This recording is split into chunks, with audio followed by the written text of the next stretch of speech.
Alors, bienvenue mesdames et messieurs, bonjour, bonsoir. Lelo na sali émission Butu na Kinshasa, la capitale. Je ne pouvais pas faire cette émission, mais na sali ango pour na urgence au ezali. Na utika nanga, na zonga ki lobby na Kinshasa en provenance de la Belgique. Et on a été invité pour participer à la cérémonie à prise d'armes. Il y a Mampinga na biso o basilisi na efo kananga. Masolona de pité. Masolona de pité na kolobela mbongo o babimisi pona ko assister ba sinistre. Je vais lier ça na makambu ya mbongo ya Frivao. O toyoki ke ba vraies victimes sont abandonnées. Masolona de pité. Masolona de pité. Joseph Kabila annonce son retour à partir de la zone occupée. C'est l'actualité. Otolani na pourquoi. Nani a confirmé yango? Olivier Kamitatu.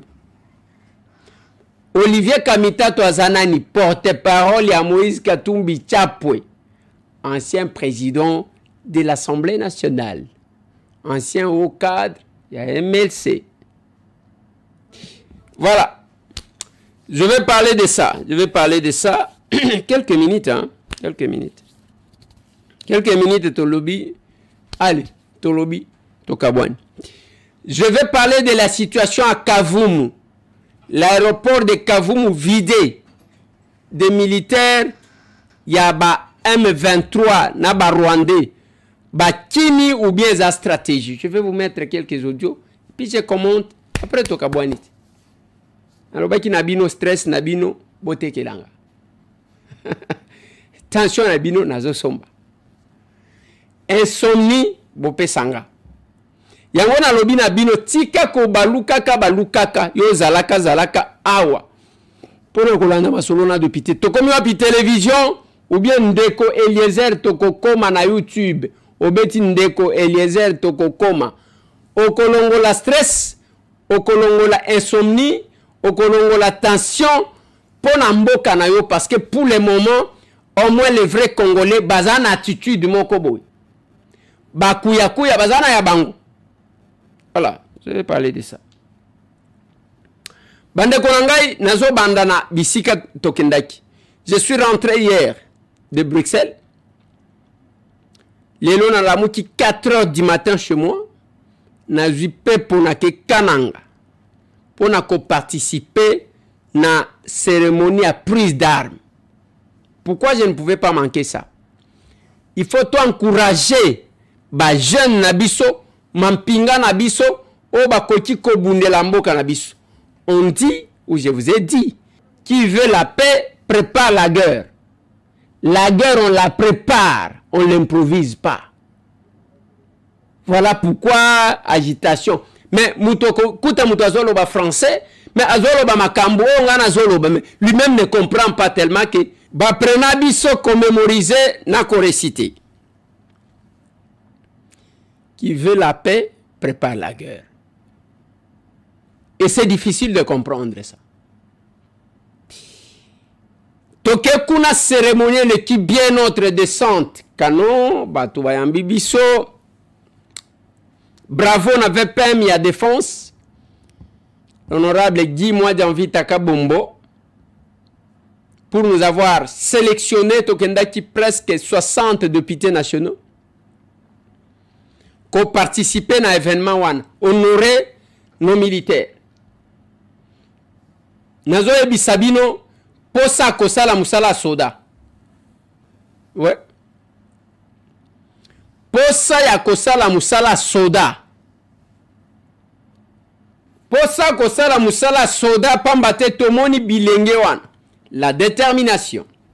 L'engagement. Et ba oyo ba silisi 36e édition. Baza ba soda baza ki na front. Bazongi si bango. Ba formé bango. De ba komi ba sous-officier.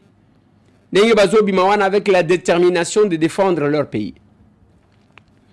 Et c'était bien. Et surtout serment na bango. J'ai aimé ça. Bravo à vous et félicitations. Bandeko nanga na lingina lobela makambu ya mbongo yo babimisi pona kosunga ba sinistre. Batamboli batali bato. E bambongo tango ezobima pona kosunga bato. Mingi bima kaka bayanke moko boye bavandi balie yango. Parce que bango nde bato bayo kaka elengi posa ya mbongo. Alors que bango bazanango. Les sinistrés ont besoin d'être assistés. Babungisi biloko nyoso. Bamisusu babungisi ba membre ya famille. On ne veut pas entendre makambo à détournement. Et aussi, bo créer ba fausse victime te. Ba o ba vraie victime, bo pesa bango muke na bango wana. Nazo luka ba responsable ya Frivao. Parce que nazo lobela ba victime. Ba o ba pesa mbongo pona ko gérer ba victime ya bitumba ya 6 jours ya Kisangani. Information, zotie la bino un élément d'une famille. Information, tozue zaya que ba vraie victime, bazo tambu sabango, ba fende bazo servir facilement pour na bakabola kambongo.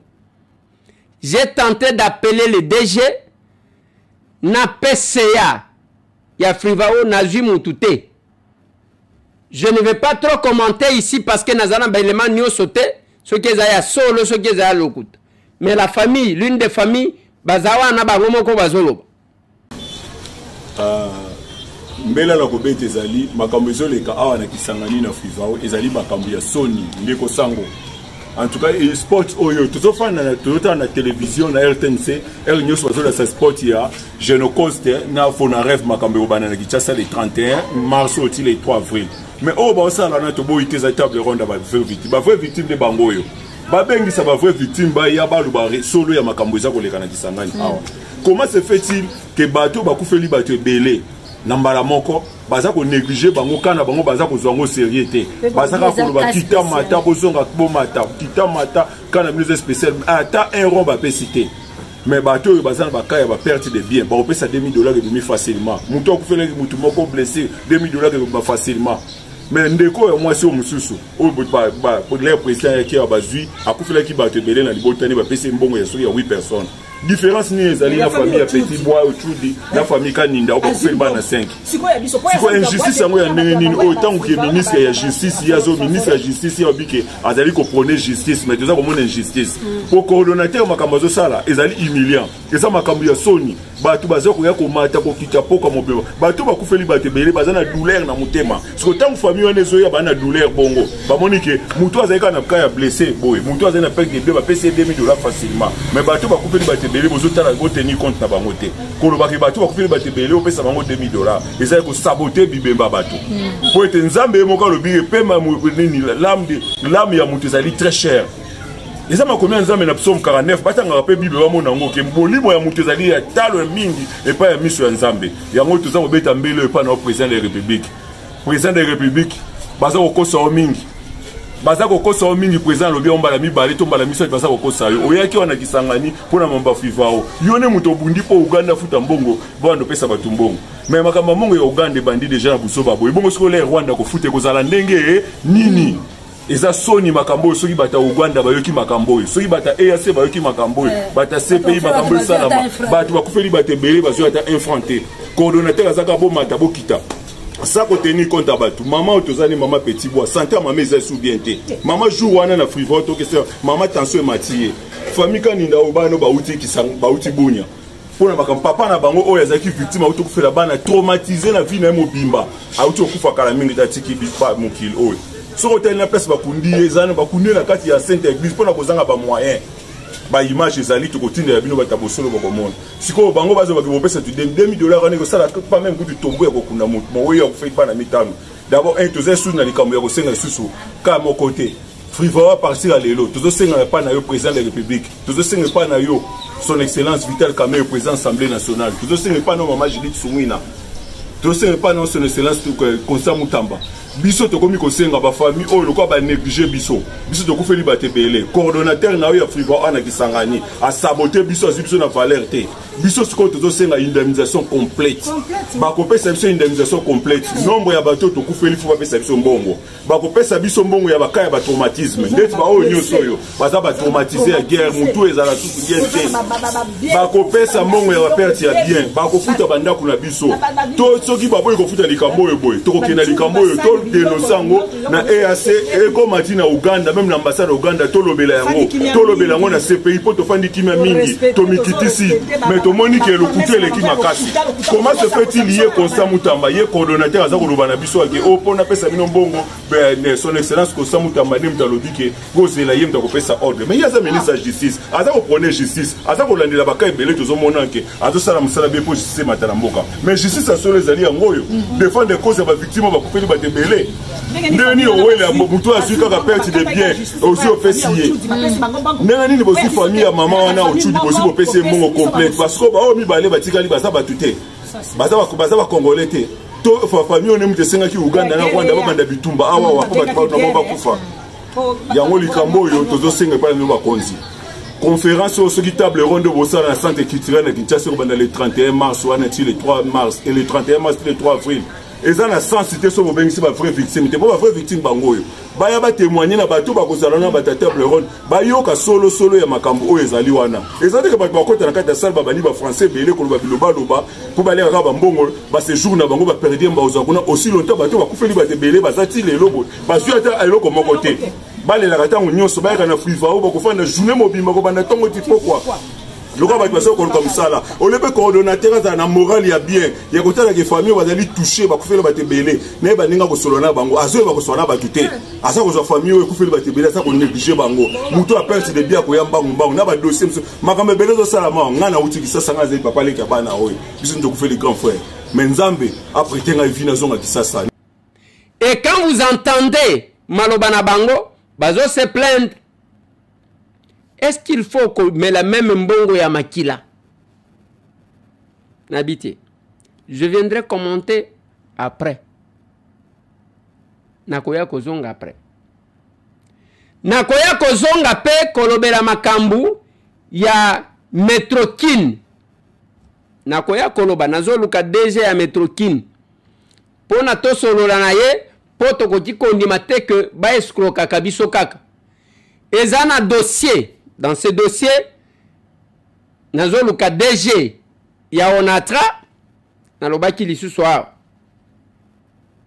makambu ya 20 millions de dollars otozoyoka kebokabola nalobi tozoyoka eza conditionnel na lingala 20 millions de dollars babimisa pona kwendamnize batu pona kofongola nzela raye lisusu kuna tozo mona clarté. Est-ce que Zabato a Metrokine Mutubali mbongo wana? Je parle bien de 20 millions. Nazolo bela $1000 te. Nazolo bela $200 te. Nazolo bela $10,000 te. Nazolo bela 100,000 te. Nazolo bela 20 millions de dollars américains. Kuna ekomi o tanto ezabato a Onatra. O tanto ezabato a Metrokine. O tanto ezabato a Beseko. Autant tu as hôtel de ville. Bande konanga, je vais suivre ça, ne vous en faites pas. Nakolande la yango. On ne doit pas laisser les gens comme ça. Mais avant que Nayana développé à Nazo ba disposition nanga. Yango nazo luka. DG ya Onatra. Yango nazo luka. DG ya Metrokine. Yango nazo luka. DG ya Beseko. Ye nazwaki na téléphone déjà. Yango nazoluka, gouverneur de la ville.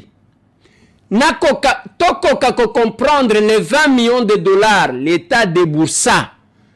Pona kosala makamwanzela, nous avons un problème, il y a déplacement makasi na Kinshasa parce que tozana train te, tozana babus ezo kangama kana banzela. toza mai nzamba pesa biso même boye mai boye tozu inondation. Nous pouvons positiver ça. To fongoli ba mai nyoso tu wana ba petites embarcations, ba canoë comme kokota et comme moyen de déplacement. Ne ba tumitwe sala kayango wana. On doit capitaliser, positiver tout. À cause de l'inondation, tozo mayele, tokotsa boyango bomoni banzel, ndebo batu ba réfléchir. Si nous revenons dans la même situation, en tout cas bande konanga na ebité. Wana na stopper nanu wana. Na biyemba yemba, bobi mesaki nzembo kabasele koya na mai. Siko koya na mai wana bokomi kosela nani Kayombo muto abatu. Bangelo bayeko sala nini? Bangelo mai bangelo nde bayaki ko sala mai. Pona nini boza contre succès abatu boy. Mwana mobali wana Kayombo asali succès na ye, nzembo na ye beti bien, binoni osobo komi kaka longola ba ange, c'est ça? La même chose na Enise Manyanga. Mitolo batu nyoso Enise Manyanga Enise mutuna ngonga na ye, il faut accepter. Ce que za mutema mabenzamba ko pambola kayote. Nous sommes de ceux qui applaudissent. Bino moko ndebo bimisaki makamu ya bino ya nzembo ya kabasele koya na mai. Siko bo koya na mai bokomi ko kosela Kayombo. Kayombo qu'est-ce qu'il a à voir? Botika mwana mobali abatu wana vanda place à vendre. Papa, yembela nzambe na yo. Mais c'est Tambo vous soutient. Les villageois se soutiennent entre eux. Nazo koma na makambu oyo po nazo suki ces missions kalamingite. Mais je dois vous expliquer. Makambu ya retour ya Joseph Kabila. Muto a tweeté yango na lingina tangue la bino, mais ça je pense que la régie va nous mettre tweet yango. Olivier Kamitatu et tout. Le retour imminent de Joseph Kabila à Goma, ville emblématique de notre souveraineté nationale, porte un message clair. La résolution de la crise congolaise ne saurait reposer uniquement sur des interventions extérieures. La clé de notre stabilité et de notre avenir réside au cœur de notre pays. Cette démarche s'inscrit dans une logique plus vaste, celle d'un ancien président déterminé à faire valoir ses droits citoyens dans un contexte où sa sécurité semble garantie loin des tumultes de Kinshasa. Ce retour intervient alors que Fachi a multiplié les accusations à son encontre, sans jamais produire des preuves solides. Cette absence de fondement soulève de graves questions sur l'impartialité de la justice et l'état de droit en RDC. La présence de Joseph Kabila ouvre la voie d'autres figures politiques exilées.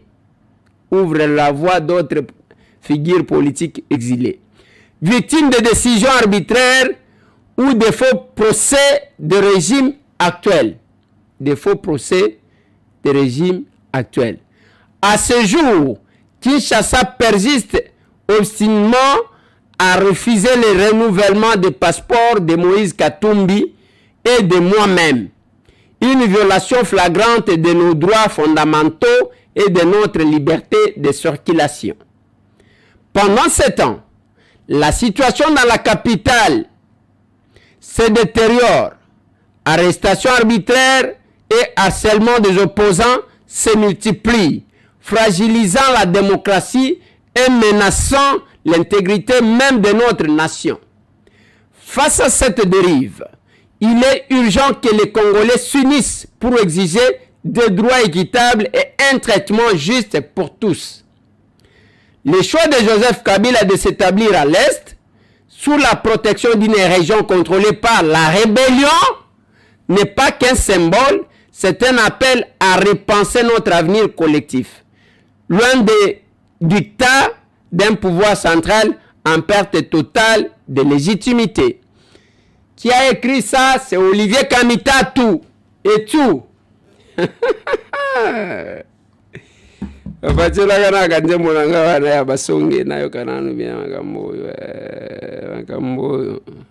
Hein?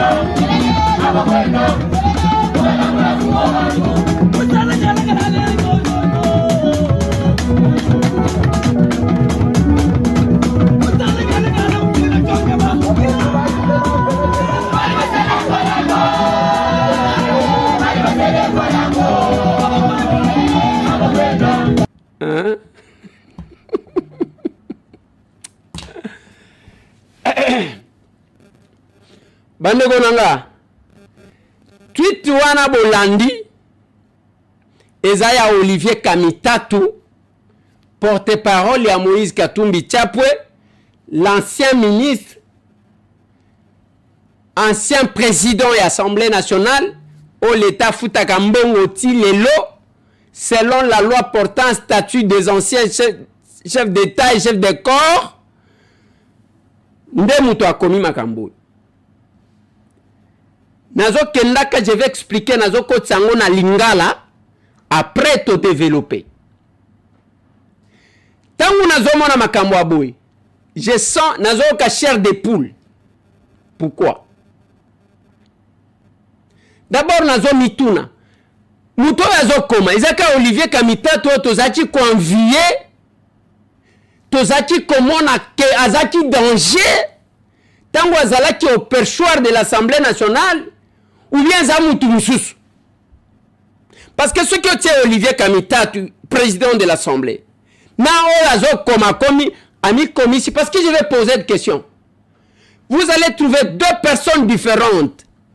Est-ce qu'il s'est compromis pour Nakaka Mongo ou bien Bande Konangai? Ça met de passe. Toko Takasina texte. D'abord sur le plan forme. Si Kabila veut rentrer, ce sont ses collaborateurs qui devraient annoncer son retour. Le PPRD devrait annoncer le retour de Joseph Kabila. Retenez que Olivier Kamitatu na Moïse Katumbi tozalaki na bango na opposition contre Kabila. Et Kabila avait imposé l'exil à Moïse Katumbi. Na ye Kamitatu. Bavanda libanda ya mboka. Elelo Kobaluka, Olivier Kamitatu devient porte-parole qui nous annonce le retour ya Kabila. Mutua bengana Kabila azate. Mutua bengana Katumbi azate. Mutua bengana yo azate. Nakati ya message à lobby bien que akozongela na Goma. Et nakati ya message wana Olivier Kamitatu azoloba que eza makambu yake efongoli bikuke pona ba opposant mususu bazana exil pona kozonga kuna. Papa, il fallait qu'il botika la calme. Il fallait qu'il boyoka soni. Kokoma biloko aboye. Donc vous vous accusez comme ça de manière claire. Olivier Kamitatu dit ceci. Cette démarche s'inscrit dans une logique plus vaste, celle d'un ancien président déterminé à faire valoir ses droits citoyens. Quels sont ces droits citoyens? Joseph Kabila abima walaka mutute alors que de coutume l'ancien président de la République, même pour la Kolonga Kinshasa kokene Lubumbashi, azaki ko informé abima butu butu akei mutu abengana azate monsieur Olivier Kamitatu. Et ça me dérange parce que nous avons été avec vous. Ça me dérange parce que je comprends pourquoi la démarche tout aux Adjikosala contre Kabila, contre le Rwanda, ça ne réussissait pas parce que Bino Bozaki va défenseur, il y a Rwandais, Bozaki qui jouait ce double jeu. Je comprends pourquoi ça ne marchait pas. Je comprends pourquoi les crimes ya Rwandais na RDC Zadjiko yebanate, c'est vous là, c'est vous là, c'est vous là, na Lukuta Nabin. Na Lukuta Nabin. C'est pas possible. Ce retour intervient alors que Fachi a multiplié les accusations. Admettons, Fachi a fourni Kabila, a fourni Katumbite. C'est le chef de l'État. Yo Olivier Kamitatu égale combien? Au commun Nani, proche, il y a Joseph Kabila. Bande Konangai, quelle que soit la durée de la nuit, le soleil finit par apparaître. On descend. cette absence de fondement soulevé, azoluka ba preuve, le chef de l'État Akoya appelle si Olivier Kamitatou ba preuve en quelle qualité? Aux justice, aux anani pona yo, oya koluka ba preuve, baya ba pesa yo. Papa, comment yango na zotuna, kako oyo tozaki komona qui dirigeait les plénières. C'est un scandale. C'est un scandale. C'est un scandale. Je trouve vraiment une incohérence. Il descend. Il dit ceci. La présence de Joseph Kabila ouvre la voie à d'autres figures politiques exilées, victimes de décisions arbitraires. Quels sont ces politiques exilés? Batouazaki exilé et Zabinowan. Après Genève, Bozaki na Lamuka, Bozaki na Fayoulou. Bloc Nabino. Félix n'a pas tenu compte de ça. Après Sibino ba passeport Bozongawa. Sous Joseph Kabila, Moïse Katumbi, Ayana Salomon Escadela, Tina Kasumbalesa, Atala Boye, Kana sans entrée. Les photos existent. Bande Konangai, même ceux qui boza Moutema Mabé. Vous oubliez qu'il y a un Dieu qui existe. Oh, il y a que le Kouta Nabino na Moutema Mabé Nabino, il va vous payer. À quoi foutre Abino? Vous ne pouvez pas chercher à payer Félix en monnaie de singe, monsieur. Félix n'a jamais envoyé Moïse Katumbi en exil. Félix n'a jamais envoyé Franck Diongola en prison. Félix a sorti ceux qui étaient en prison. Jusqu'à aujourd'hui, ba combattant ba kangama ba Ben Chimanga ba Christian Moukadi bazana awa bazana ba prison. Ba o ba kangati na bitumba. Vous avez été libérés. Vous avez été libérés. Bah on va qui exil. On vous a laissé la liberté. Autoligny token d'élection. Boya token d'élection. Bon quelle élection? Vous n'avez pas réussi à convaincre les Congolais. Binomo ko bobi ça va pourcentage besoin et les mythes d'avant. Voilà pourquoi Batobazo l'on pas na bin. Vous avez encore combien de journalistes na Kinshasa? Quelques-uns à Wande na zomona bazo baluka baluka. Vous avez combien? Même la nature ne vous apprend rien. T'as la bêtise. Awo biminani, porte-parole ya Kabila. Token. Pendant ce temps, la situation dans la capitale se détériore. Ozaki ministre ya plan na mboka oyo. Ogotiko zonge pa ba Kongolo talisa bango nengo gérant ministère wan. Vous devez éviter ya ke tobi misababi bembe na ba tiroir parce que tozanango. Tokende aw.